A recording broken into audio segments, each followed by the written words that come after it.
Olá pessoal, Shivarapanamastu. Eu sou o professor Lando Alves, ou Shavya Vidyanyana Acharya. Bom, me perguntaram se na Índia tinha reencarnação. Foi uma das perguntas que eu gostaria de responder aqui para vocês. Existe a reencarnação conhecida aqui no Ocidente. Ela não foi inventada aqui. Ela é talvez um reflexo, né, do que já tem de medição na Índia. A Índia tem reencarnação desde quando nasceram as escrituras, né, os padrões sobre as prescrições espirituais, a realidade da elevação espiritual, da realização. Então, dentro disso tem também as explanações sobre as reencarnações. Tanto que o que diferencia daqui para a visão hindu, a visão de Allan Kardec, né, seria a mais conhecida, é que na Índia você tem um padrão medido de vários aspectos da existência. Morte, tempo de sair do corpo, as descendências de algumas personalidades divinas, né? A gente tem uma genealogia cósmica descrevendo numa língua não humana. Aqui não tem isso. Aqui só tem uma prescrição, vamos dizer, mais simples, vamos chamar assim, na visão hindu. Isso sem desmerecer, claro, mas é mais simples. E ela está descrita segundo a visão de um médium que encarna alguém e descreve. E quando você precisa fazer medições de realidade sobre reencarnação, no Ocidente geralmente é a ciência que faz isso, né?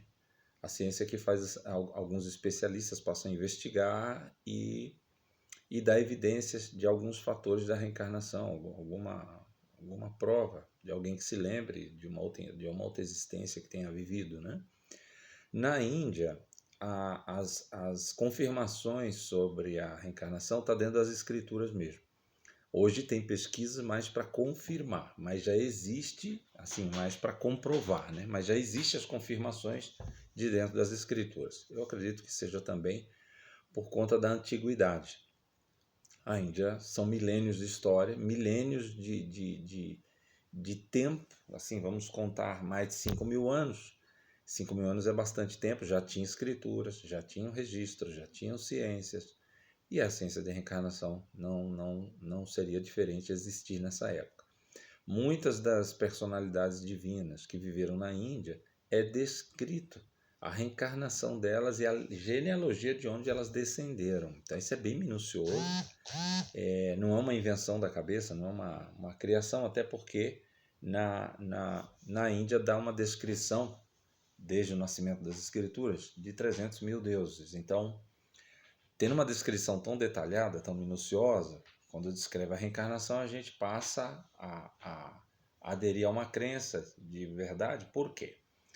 Porque no mundo não tinha escrita quando foi feito essas descrições na Índia. O grego não tinha o grego, como é hoje, como todo mundo conhece, não tinha o latim, não tinha o hebraico.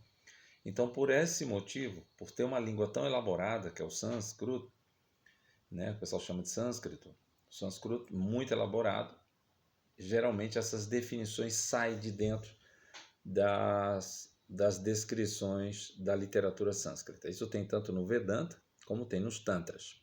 Depois isso foi escrito um tratado dos Tantras dentro do Tibete, chamado Livro Tibetano dos Mortos. Ele é um reflexo de um tratado tântrico, porque essa linha foi reformulada pela tradição tântrica. Então,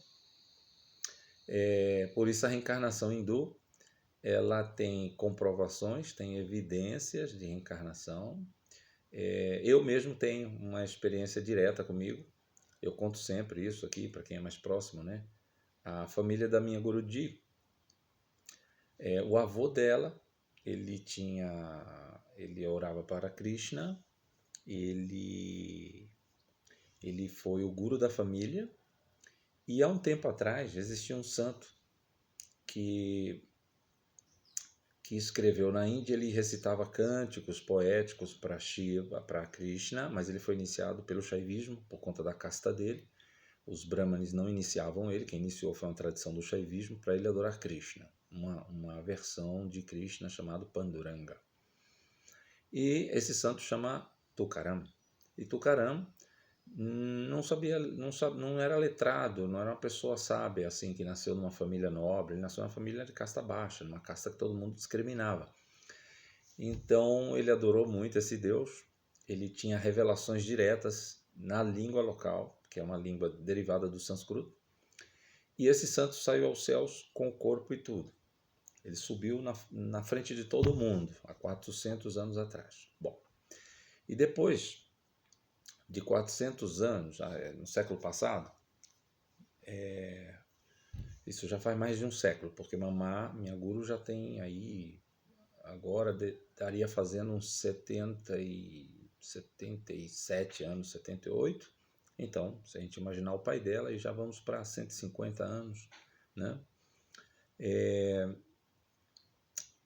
Na família dela nasceu uma outra pessoa, que seria esse avô, e ele passou a ter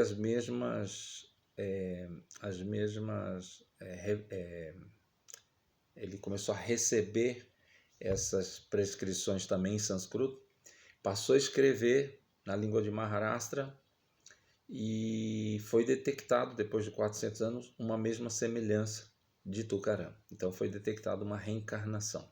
Então na Índia se detecta uma reencarnação pelas características que se vê numa pessoa, características incomuns, né? Porque as comuns a gente já sabe que as pessoas são reencarnadas, que elas voltam, né? A questão que na visão hindu você pode estar voltando, na reencarnação anterior você pode ter sido um animal, você pode ter ocupado um corpo diferente do humano. Na reencarnação hindu você reencarna em qualquer corpo. Aqui você só reencarna humanamente e diz que vai sempre evoluir. Na Índia você não vai sempre evoluir porque você lida com a lei do karma, a lei de ação e reação.